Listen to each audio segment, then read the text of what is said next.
Halo semuanya, kali ini aku akan membahas bocoran cerita anime Boruto episode 221 yang akan tayang pada tanggal 24 Oktober tahun 2021. Melanjutkan dari episode sebelumnya, Naruto menyarankan untuk kembali menyelenggarakan ujian Chunin lagi.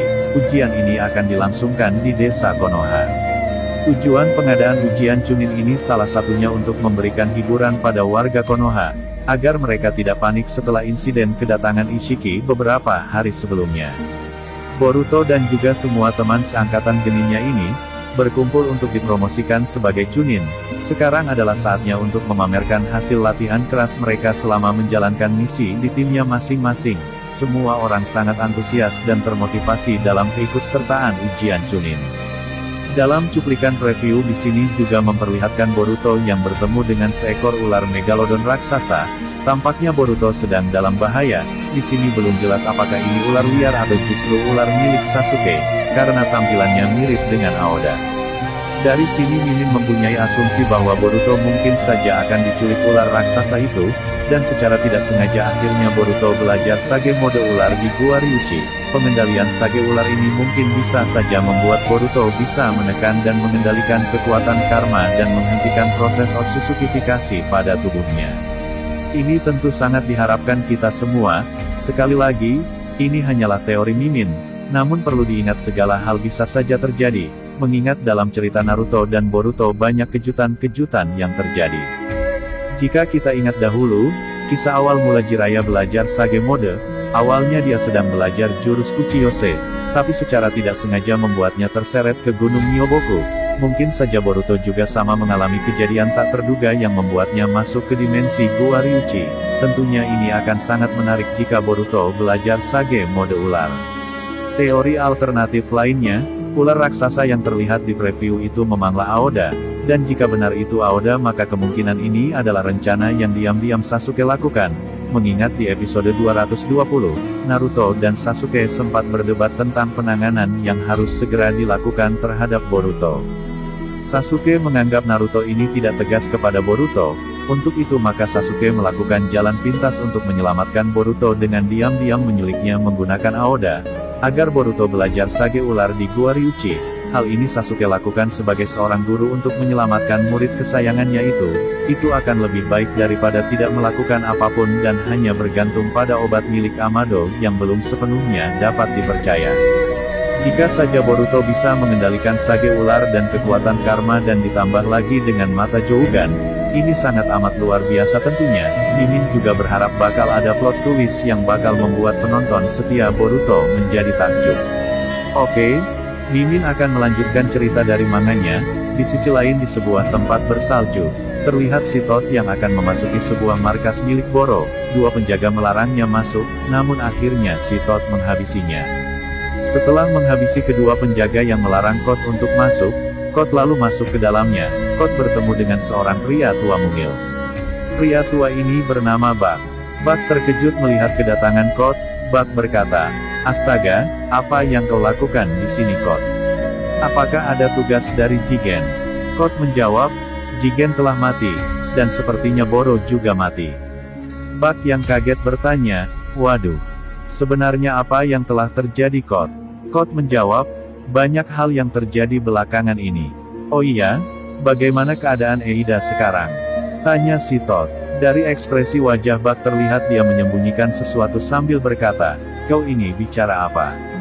Kot menjawab, "Sudahlah aku sudah tahu, aku yakin Boro diam-diam menyembunyikan beberapa cyborg di sini kan. Walau aku tak tahu apa motif dia sebenarnya, mungkin Boro sengaja menyembunyikan cyborg untuk senjatanya. Sudahlah, pokoknya cepat bawa aku ke tempat Eida berada." Bak lalu berkata dengan hati-hati, "Aku tak bermaksud menentangmu, tapi apa kau yakin Boro telah mati?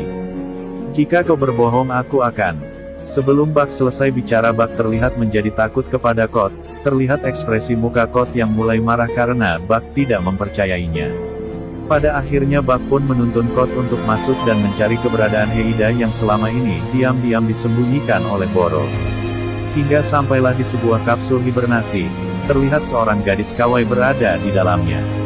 Bak yang masih penasaran dengan motif kedatangan Kot lalu bertanya, "Sebenarnya apa yang kau rencanakan Kot?" Namun Kot mengabaikan pertanyaan Bak dan hanya fokus memandangi wajah kawaii Eida. Kot berkata, "Halo Eida, kau yang tahu semuanya di dunia ini."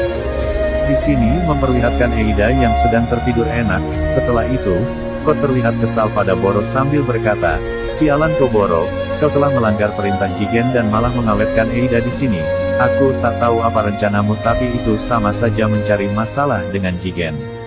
Lalu Bak berkata pada Kot, "Jika kau juga tahu Boro telah melanggar perintah Jigen untuk memusnahkan cyborg yang tidak dia suka, tapi kenapa kau tidak melaporkan kesalahan Boro pada Jigen?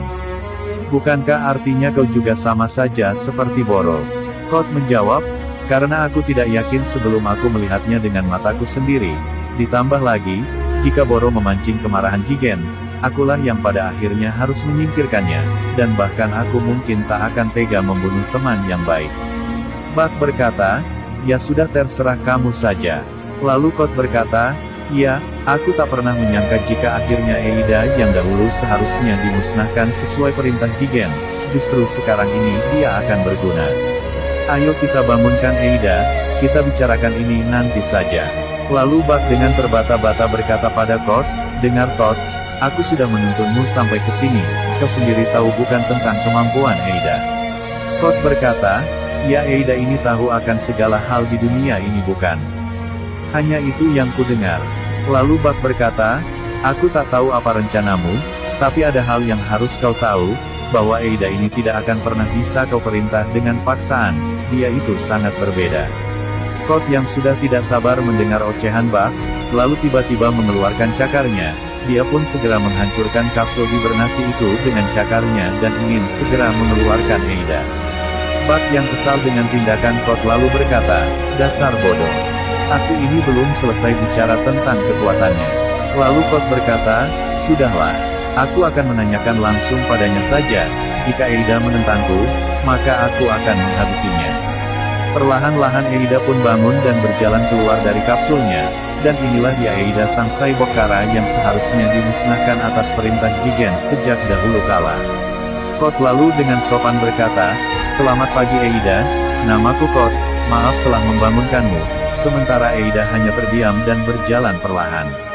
Karena Kot dicuekin begitu saja oleh Eida, Kot pun marah, dan tiba-tiba dia mengeluarkan sabuk hitamnya yang secara cepat mengikat tubuh Eida. Sabuk hitam itu juga mengeluarkan cakar milik Kot. Secara brutal Kot menusuk Eida dengan cakarnya, namun anehnya di sini Eida masih terlihat santuy seperti dipantui tanpa terlihat reaksi sakit sedikitpun.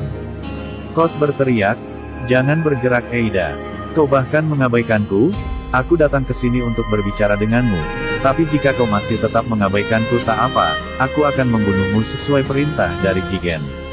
Eida yang dari tadi cuek lalu melirik ke arah Kot sambil berkata, "Apa kau akan membunuhku? Coba saja kalau kau bisa." Kot lalu berkata, Begitu ya, kau meremehkanku ya, akan kuhabisi kau kalau begitu." Namun di sini terlihat Kot terkejut ketika tangannya tak bisa bergerak. Kot dalam hati berkata, Nani. Apa yang terjadi? Aku tidak bisa menggerakkan tanganku, atau lebih tepatnya aku tak bisa menggerakkan tanganku sesuai kemauanku." Bak yang melihatnya juga terkejut, lalu Eida berkata, "Lihat kan, kau saja tak bisa menggerakkan tanganmu, bagaimana bisa kau membunuhku?" Kot berkata dalam hati, "Jadi ini salah satu kemampuannya ya." Eida lalu berkata, "Maaf ya Kot, aku tak bermaksud untuk mengabaikanmu, kau lihat sendiri kan, aku sudah lama tertidur, jadi aku hanya khawatir nafasku berbau tak sedap." Lalu Eida memerintahkan Bak untuk mengantarkan Kot ke bar terlebih dahulu, dan setelah Eida bersih-bersih maka Eida akan segera menyusul Kot ke bar. Saat di bar, Kot berkata pada Bak, "Benar kan? Biar bagaimanapun dia itu tetaplah seorang wanita, dan apa yang baru saja aku lakukan tidaklah berkelas." Kot lanjut berkata, "Hei Bak, bagaimana menurutmu? Apakah dia tertarik denganku?" Bak menjawab, "Jangan bodoh Tot. Kau menyeretku ke dalam masalah ini, kau sudah membuat dirimu terjebak dalam mantra jaran goyang milik Eida." Lalu si Tot menjawab, "Ya, entah mengapa, semakin lama aku menunggunya, jantungku berdetaknya makin kencang, seperti genderang mau perang, sungguh membagongkan sekali. Apakah ini taktiknya juga?" Di waktu yang sama, di sini terlihat Eida yang sedang menggosok gigi. Kalau dilihat-lihat, Eida ini kok mirip sama Lalisa Blackpink ya guys, setuju nggak kalian? Ya udahlah, oke lanjut. Scene kembali ke bar. Di sini Bak berkata pada Kot bahwa Eida telah mencuri hati Kot, dan itu adalah kemampuannya. Eida itu punya kekuatan untuk mencuri hati orang lain untuk menyukainya. Kot pun terlihat bingung dan berkata, "Nani? Kekuatan untuk mencuri hati orang lain ya?" Bak menjawab, "Ya, itulah mengapa kau tadi tidak bisa menyerangnya, kau sudah tamat." Kot menjawab, "Itu sungguh luar biasa. Ternyata selain dia punya kekuatan mata penglihatan untuk bisa melihat segalanya, dia juga punya kekuatan mencuri hati orang lain ya. Itu sungguh amat sangat teramat luar biasa bosku." Di saat Kot dan Bak ngobrol, lalu Eida pun muncul di hadapan Kot dan Bak. Eida lalu berkata, Tak perlu memuji kemampuanku secara berlebihan, karena sesuatu yang berlebihan itu tidaklah baik, Masya Allah. Sepertinya WTA Eida ini lulusan pondok pesantren ya guys." Eida lanjut berkata, "Untuk menjelaskan bagaimana kekuatan yang aku miliki, kita anggap saja, ada kamera keamanan di setiap sudut dunia ini, dan aku bisa mengaksesnya kapanpun aku mau." Kot bertanya dengan penasaran, "Apa kau bisa melihat semua orang sepanjang waktu?" Eida menjawab, "Ya, aku bisa melihat segalanya yang sedang terjadi di dunia ini, tapi itu membuatku merasa bosan, walau terkadang aku juga melihat sesuatu yang menarik." Kot pun makin penasaran dan berkata, "Benarkah? Jadi apakah ada sesuatu yang menarik bagimu baru-baru ini?" Eida sejenak terdiam, dan berkata, "Baiklah kita lihat, aku melihat Otsutsuki Ishiki mati, itu sangatlah menyedihkan, hingga membuatku tertawa, sayang sekali, aku tak bisa menunjukkan apa yang aku lihat kepadamu Kot." Kot pun terkejut mendengar perkataan Eida bahwa Eida pun mampu melihat kejadian saat Ishiki mati. Eida lanjut berkata, "Setelah Ishiki mati, jiwa Ishiki mendatangimu kan? Tapi sepertinya dia bicara cukup lama, aku kurang tertarik dengan pembicaraan kalian, jadi aku berhenti mendengarkan di tengah-tengah pembicaraan kalian. Tapi, kau sungguh malang Kot, kau ini dibebankan tugas yang banyak oleh Ishiki." Kot pun makin terkagum dengan Eida. Kot berkata, "Wow, penglihatanmu itu memang nyata dan sesuai dengan fakta yang terjadi. Bisakah kau ceritakan padaku bagaimana cara kerja penglihatanmu Eida?" Eida berkata, "Ya, tapi aku sulit menjelaskannya bagaimana cara kerja kemampuanku. Rasanya kesadaranku berpindah dengan sendirinya ke tempat itu, selain aku bisa melihat apa yang sedang terjadi di masa sekarang, aku juga bisa melihat kejadian di masa lalu, tapi aku tak bisa melihat kejadian sebelum aku lahir, itulah batasanku." Kot lalu bertanya, "Apakah kau juga bisa melihat masa depan?" Eida berkata, "Tidak, aku tidak bisa melihat masa depan. Kekuatanku bukanlah sebuah ramalan, aku hanya bisa melihat apa yang terjadi sekarang dan di masa lalu saja. Tapi aku sudah menduga bahwa kau akan mendatangiku, anggap saja itu adalah intuisiku sebagai wanita." Kot lalu berkata, "Benarkah? Aku sungguh terkesan Eida." Lalu Eida lanjut berkata, "Aku tahu kalau kau ingin mencari tahu bagaimana caranya untuk melepaskan limiter atau pembatas kekuatan yang ada di dalam tubuhmu itu kan? Bukankah benar begitu Tot?" Kot pun terkagum-kagum dan berkata, wow, luar biasa bosku. Jadi kau benar-benar tahu segalanya ya?" "Yah benar, aku ingin melepas limiter di tubuhku, agar aku mampu untuk membunuh Sang Hokage dan juga si Uchiha Aset. Saat ini kekuatanku mungkin mampu untuk mengalahkan mereka, tapi aku tidak akan menyulitkan diriku, bukankah menambah kekuatan itu akan jauh lebih baik bukan?" Eida lalu menanggapinya dan berkata, "Tapi hanya Amado yang bisa melepas limitermu. Untuk melepas itu, diperlukan scan pengenalan iris mata, dan juga kode perintah suara dari Amado. Kedua autentikasi biometrik itu dibutuhkan, dan aku tak tahu apa kodenya." Si Tot berkata, Jadi begitu ya, sepertinya untuk mengatasi autentikasi biometrik itu, aku hanya perlu melakukan jurus perubahan bentuk, dan mengubah penampilanku menjadi Amado. Ini bisa kan?" Eida menjawab, "Kau salah Tot, ini tak semudah yang kau katakan, kau mungkin tak melihatnya, Amado itu sebenarnya, telah mengubah matanya sendiri dengan alat ninja sains, dan kau tahu bahwa jurus perubahan bentuk itu, tidak akan bisa meniru teknologi yang terbilang cukup rumit. Jadi, cara yang bisa dilakukan untuk melepas limiter di tubuhmu, adalah dengan cara kau membuat Amado bekerja sama, atau dengan cara paksa, dengan cara kau mencongkel matanya, lalu bawalah matanya untuk membuka kode akses limitermu. Code berkata, sialan, jadi begitu ya, mendatangi Konoha sepertinya akan merepotkan, tapi aku tidak akan melakukan tindakan barbar seperti Delta. Eida berkata, ya, dan ini mungkin sebabnya Amado berlindung di desa Shinobi, dia itu cerdas dan sadar diri, tapi aku akan membunuhnya jika aku bertemu dengannya nanti. Code terkejut dan berkata, jadi kau juga membenci Amado ya? Eida menjawab, ya itu benar, apa kau tahu alasannya? Tanya Eida. Code menebak pertanyaan Eida, kau membencinya apakah karena dia mengubah ulang tubuhmu Eida? Eida menjawab, jawabanmu ada benarnya juga Todd, tapi ada alasan utama aku membenci Amado. Lalu Code berkata, baiklah aku menyerah menebak-nebak, coba katakan apa alasanmu. Lalu Eida berkata pada Code, katakan dengan jujur Code, kau menyukaiku kan? Jawab saja enggak apa-apa kok.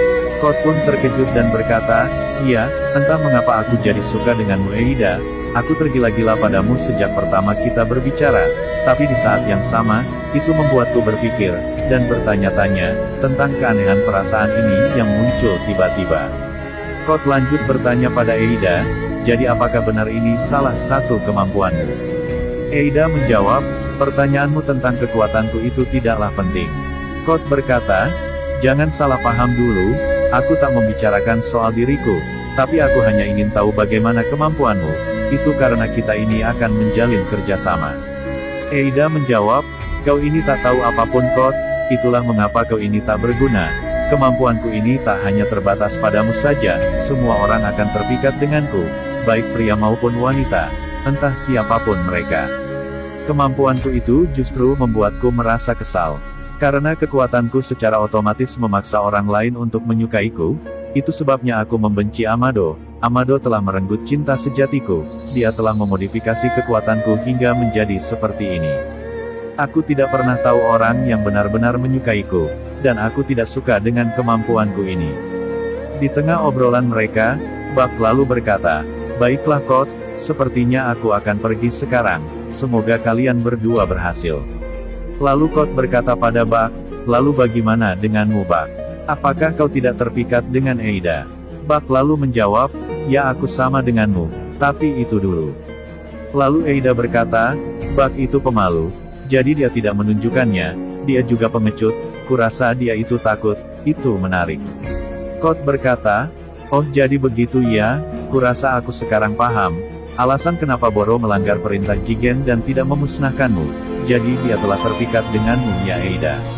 Eida menjawab, ya itu benar, walaupun sebenarnya, dia juga takut pada kekuatanku ini. Lalu Code menyadari sesuatu dan berkata, tunggu dulu, bukankah itu artinya seharusnya kau juga bisa menggunakan kekuatanmu terhadap Jigen? Jadi bagaimana bisa Jigen bisa memerintahkan untuk memusnahkanmu? Bukankah kau seharusnya bisa mengambil hati Jigen dan membuatnya membucin? Lalu Eida menjawab, tidak, Jigen adalah pengecualian, aku tidak bisa mencuri hatinya, sebenarnya ada dua macam hati yang tak bisa kucuri oleh kekuatanku, yang satu adalah saudara-saudara, dan yang satunya adalah bangsa Otsutsuki. Code berkata, oh jadi begitu ya.